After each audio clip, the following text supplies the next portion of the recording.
मायके से प्यारा ससुराल। मायके से विदा होकर मैं अपने ससुराल की चौखट पर खड़ी थी।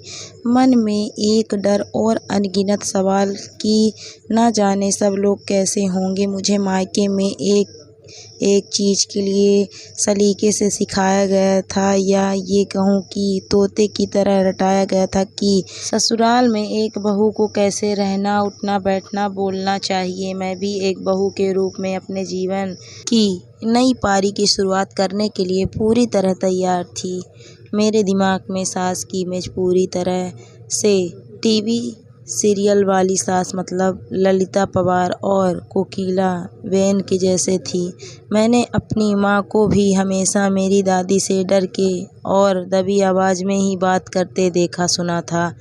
मेरी माँ बिना मेरी दादी से इजाज़त लिए कोई काम नहीं करती थी। मेरा मायका पूरी तरह रूढ़िवादी सोच का था, जहाँ बहू बेटियों के लिए बहुत सारे नियम कानून थे। कार घर की गेट पर खड़ी थी और मैं लंबा घूंघट किए कार के अंदर बैठी थी। तभी तेज कदमों से भागती हुई मेरी सासू माँ आ रही थी और उनके पीछे पीछे लोटे का पानी लिए मेरी बुआ सास भागते हुए आ रही थीं।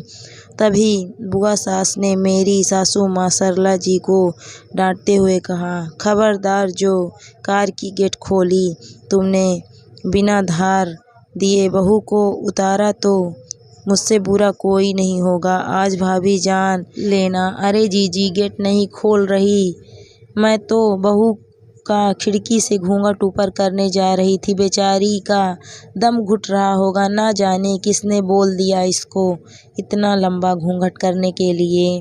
मेरी सासू माँ ने इतनी भोली शक्ल बनाकर ये बात बोली कि मुझे हंसी आ गई और उन्होंने खिड़की के अंदर हाथ डालकर मेरा घूंघट ऊपर करते हुए कहा, हाँ अब अच्छा लग रहा है। बहू, तुमने घूंघट क्यों किया? इतनी प्यारी सी गुड़िया जैसी सुंदर मेरी बहू है, तुम्हें कोई ज़रूरत नहीं ये सब करने की। अरे जीजी, आप लोटा दो इधर, मुझे यूं घूर के मत देखो। जल्दी से लोटे का जल अपने हाथ में लेकर फटाफट से रस्म पूरी की। लेकिन इस सब के बीच में बुआ सास भुनभुनाती रही।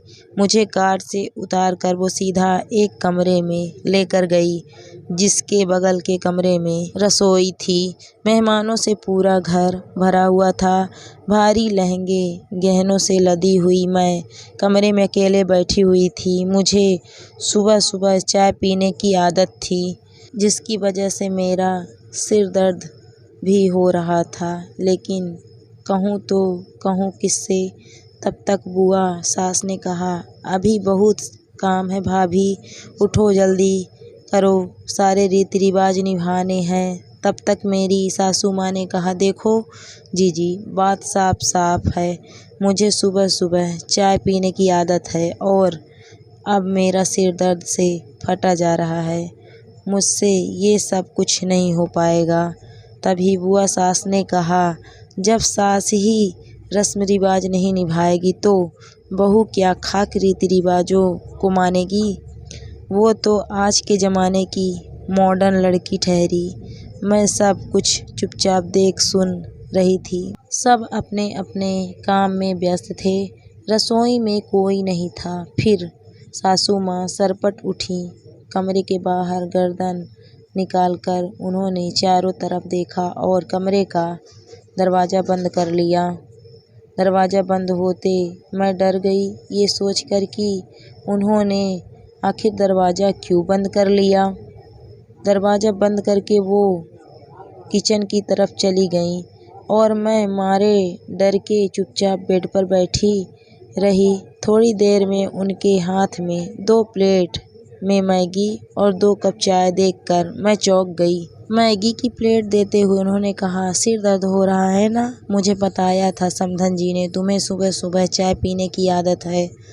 चलो अब खाओ, मुझे पता है तुमने कल से कुछ नहीं खाया है, भूख लगी होगी, मुझे भी भूख लगी है, चलो खा लो वरना ठंडी हो जाएगी। अब मेरी आँखों में आंसू थे। ये आंसू खुशी और संतोष के थे कि मेरी सासू माँ सास नहीं, सिर्फ माँ है, जो मेरे लिए किसी वरदान के कम नहीं। तभी खिड़की की तरफ से हमें मैगी खाता देखकर बुआ सास ने अपना माथा पीटते हुए कहा, हाय राम, मैं यहाँ कब से आवाज़ लगाए जा रही हूँ और ये सास बहू दरवाज़ा बंद करके मैगी खा रही हैं। अभी पूरी रस्म होनी बाकी है। चम्मच से मैगी खाते खाते माँ जी ने कहा, अब कोई रस्म ना होगी जीजी, अब बस मेरे और बहू के साथ साथ आप सब भी रात भर जगकर थक गई होंगी। बस बहुत हो गया, अब आप सब भी आराम कीजिए और मुझे और बहू को भी आराम करने दीजिए। मैंने उनकी तरफ निगाहें उठाकर आश्चर्य से देखा तो उन्होंने कहा, बहू ये रीति रिवाज मैं नहीं मानती। मेरे लिए मेरे परिवार की खुशियाँ पहले मायने रखती है। रिवाज वही निभानी चाहिए जो खुशी दे, तकलीफ़ नहीं।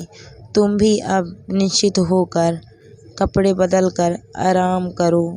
मैंने सलवार कमीज वहाँ रखी है, बाकी सबको मैं अपने हिसाब से हैंडल कर लूँगी। और मेरी शादी की सारी रस्म मैगी खाकर ख़त्म हो गई। आज मुझे अपना ससुराल अपने मायके से ज़्यादा प्यारा है, क्योंकि यहाँ मुझे मेरी पसंद के कपड़े पहनने से लेकर खाने, घूमने फिरने हर चीज़ की छूट है।